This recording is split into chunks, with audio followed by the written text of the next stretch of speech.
Hello everyone, welcome back to my YouTube channel. So in our previous videos we were talking about the various kinds of diseases in which we have already discussed the various diseases and their cause, and in this video we will talk about their effects and what would be the treatment of that disease. So let's start our video. Yeah, before starting video, please students, if you haven't subscribed my channel, please subscribe my channel so that you can get direct notification whenever I upload a video. So let's start our video. Okay, so what are the various effects of a disease? So student, effect होते हैं, they can be organ specific or the tissue specific effect. Organ specific या फिर हम बोल सकते हैं they can be tissue specific. अब आप पूछेंगे ये क्या होता है, तो देखो क्या होता है ये इफ़ेक्ट में कि आपका कोई एक डिजीज़ है वो एक पर्टिकुलरली किसी एक ऑर्गन को अफेक्ट कर रहा है या वो पर्टिकुलरली किसी एक टिश्यू को अफेक्ट कर रहा है. लाइक एयरबॉर्न इन्फेक्शन की अगर हम बात करते हैं, लास्ट वीडियो में यही देखे थे ना हमने, एयरबॉर्न वाटरबॉर्न.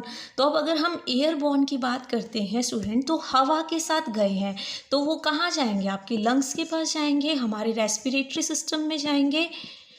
जो हवा के साथ आपने इनहेल किया वो किस में गए? आपके रेस्पिरेटरी सिस्टम में, आपकी लंग्स में. तो इन्फेक्शन भी किसको करेंगे स्टूडेंट्स? वो किसको अफेक्ट करेंगे? आपकी लंग्स को, हमारे रेस्पिरेटरी सिस्टम को. देखो जुकाम होती है, आपको कोल्ड होती है, कफ होता है, उसमें क्या होता है? आपको हवा के साथ होता है. जो कफ एंड कोल्ड है वो एयरबॉर्न है. तो अगर वो आपके, देखो आपने देखा होगा जब भी जुकाम या खांसी होती है तो आपका गला खराब होता है, थ्रोट सोर थ्रोट हो जाता है, आपकी नोज़ होती है वो क्या हो जाती है? क्लॉग हो जाती है. तो बोलते हैं ना कि भाई हमारी नोज़ क्लॉग हो गई है, रुक गई है, तो फिर सांस नहीं आ रहा है. तो यानी हमें कौन से इन्फेक्शन होते हैं? सिर्फ हमारा रेस्पिरेटरी सिस्टम ख़राब होता है. ये नहीं होता कि आपको खांसी जुकाम हो रही है और आप लोगों के पेट में दर्द होने लग गया, ऐसा नहीं होता है. सिर्फ वो किसको अफेक्ट करता है? आपकी लंग्स को, यानी आपके रेस्पिरेटरी सिस्टम को अफेक्ट करता है. स्टूडेंट, एक और एग्जाम्पल के साथ अगर हम समझें, तो अगर कोई चीज़ है जो आपने फूड या वाटर के साथ आपने अपने माउथ के थ्रू ले ली, अपने माउथ के थ्रू ले ली, तो देखो माउथ से फूड आपके किस में जाता है? डाइजेस्टिव सिस्टम में. तो ऐसा इन्फेक्शन आपको कौन से पार्ट को आपके इफ़ेक्ट करेगा? आपके डाइजेस्टिव सिस्टम को. तो ये होते हैं आपके ऑर्गन स्पेसिफिक और टिश्यू स्पेसिफिक अफेक्ट, की जिस ऑर्गन में वो गया है सिर्फ उसी ऑर्गन को वो क्या करेगा? अफेक्ट करेगा. These are organ and tissue specific effect of a disease.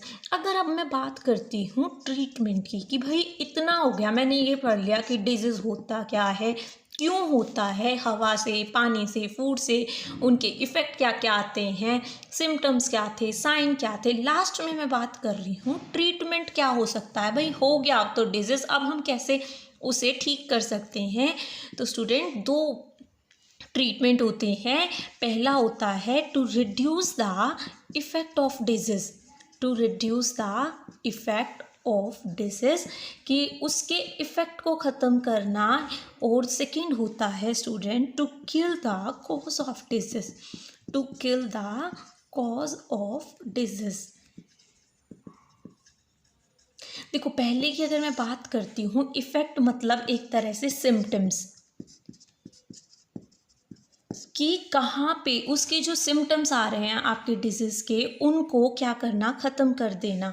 जैसे कि अगर मुझे फ़ीवर आ रहा है तो मैंने पैरासिटामोल ले ली, मैंने PCM की टैबलेट ले ली, डैट इज़ पैरासिटामोल ले लिया.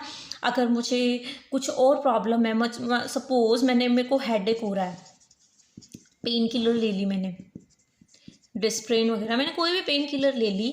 तो ये क्या किया है? मैंने उसके कॉज को, मुझे नहीं पता फीवर मेरे को मलेरिया की वजह से आ रहा था, डेंगू की वजह से आ रहा था, चिकनगुनिया की वजह से आ रहा, मैंने सिर्फ क्या किया? PCM ले ली. तो मैंने सिर्फ और सिर्फ इसके इफ़ेक्ट को किल किया, मैंने उसके कोज को किल नहीं किया. कि जिसने मेरे को ये फीवर करा मैंने उसको किल नहीं किया, मैंने सिर्फ उसके इफ़ेक्ट को किल कर दिया. कई बार इसके इफ़ेक्ट को किल करने से ऑर्गेनिज्म किल हो भी जाता है और कई बार नहीं भी होता। पैरासिटामोल ले रहे हो और आपको मलेरिया हो रखा है तो फिर थोड़ी ना एक बार के लिए तो फीवर ख़त्म कर देगा, मलेरिया को थोड़ी मार देगा पैरासिटामोल। तो ये क्या होता है, ये टेम्पररी होता है स्टूडेंट, ये क्या होता है, टेम्पररी होता है। जैसे एक डॉक्टर के पास जा रहे हो तुम लोग, वो डॉक्टर ज़्यादा कोई अच्छा नहीं है, वो आपने जाके बोला डॉक्टर मुझे फीवर हो रखा है, डॉक्टर मुझे यहाँ दर्द हो रखा है, मेरे को सर में दर्द हो रखा है, मुझे ये हो रखा है। उसने उठा के आपको 2-4 विटामिन की टैबलेट दे दी, 1-2 दर्द की दवाई दे दी, बुखार की दवाई दे दी। तो वो डॉक्टर सिर्फ क्या कर रहा है, हवा में तीर चला रहा है। वो सिर्फ आपके इफ़ेक्ट्स को ठीक करने की कोशिश कर रहा है ताकि आपको एक टेम्पररी क्या मिल जाए, रिकवरी मिल जाए। और कई बार होता है फिर आपकी खुद की इम्यूनिटी उसे किल कर देती है। पर सबसे अच्छा डॉक्टर कौन होगा जो किसको किल करेगा students, cause of the disease को। कोज के लिए पहले उसे पहचाना जाएगा, टेस्ट होते हैं जिससे उसे पता चलता है या you are suffering from malaria, you are suffering from dengue. तो जब उन्हें इस कोज का पता चल जाता है फिर उसके अगेंस्ट मेडिसिन दी जाती है। कि बैक्टीरियल डिजीज़ है तो आपको एंटीबैक्टीरियल मेडिसिन दी गई है, वायरस है तो एंटीवायरल मेडिसिन दी गई है। और फिर आपका वो जो डिजीज़ किल ठीक होता है उसे कहते हैं to kill the cause of disease. Cause मतलब कारण को ही, जड़ को ही ख़त्म कर दिया। सो दिस वॉज द ट्रीटमेंट। अगर आपसे कोई पूछता है कौन सा बेटर है तो आपको बताना है number 2, that is to kill the cause of the disease. अब देखो स्टूडेंट, अब बोलते हैं antibacterial disease, sorry antibacterial tablets हो गई। ऐसे मैंने शायद आपको पिछली वीडियोस में भी बताया था, बट एंटीवायरल मेडिसिन हमारे पास बहुत ही कम होती है।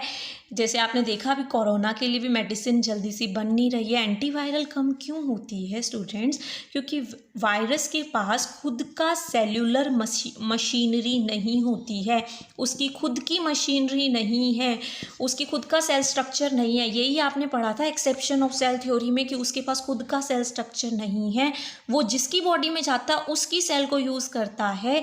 तो इसीलिए उसके खुद का बायोकेमिकल मैकेनिज्म बहुत कम होता है। बायोकेमिकल मैकेनिज्म भी यहाँ पे क्या है, वायरस के पास बहुत ही ज़्यादा कम है, जिसकी वजह से उसे टारगेट करना, उसे किल करना, हम किसी के भी ऑर्गेनिज्म के हम एंजाइम, उनके बायोकेमिकल मैकेनिज्म को किल करते हैं। जैसे बैक्टीरिया है, बैक्टीरिया के अंदर के एंजाइम मार दिए तो खुद मर जाएगा। अब इसका तो खुद का है ही नहीं कुछ, तो किसको मारोगे, किसके लिए दवाई बनाओगे तुम। तो इसीलिए एंटीवायरल मेडिसिन बननी मुश्किल होती है। आपसे डायरेक्ट क्वेश्चन पूछा जाता है तो आपको बताना है, आंसर होगा because virus do not have their own biochemical machinery या फिर mechanism, so the antiviral medicine are very rare. So this was all about the treatment of disease and the effects of a disease. Okay students, I hope आपको ये video समझ आया होगा। If you still have any queries you can contact to me. Thank you very much for watching my videos.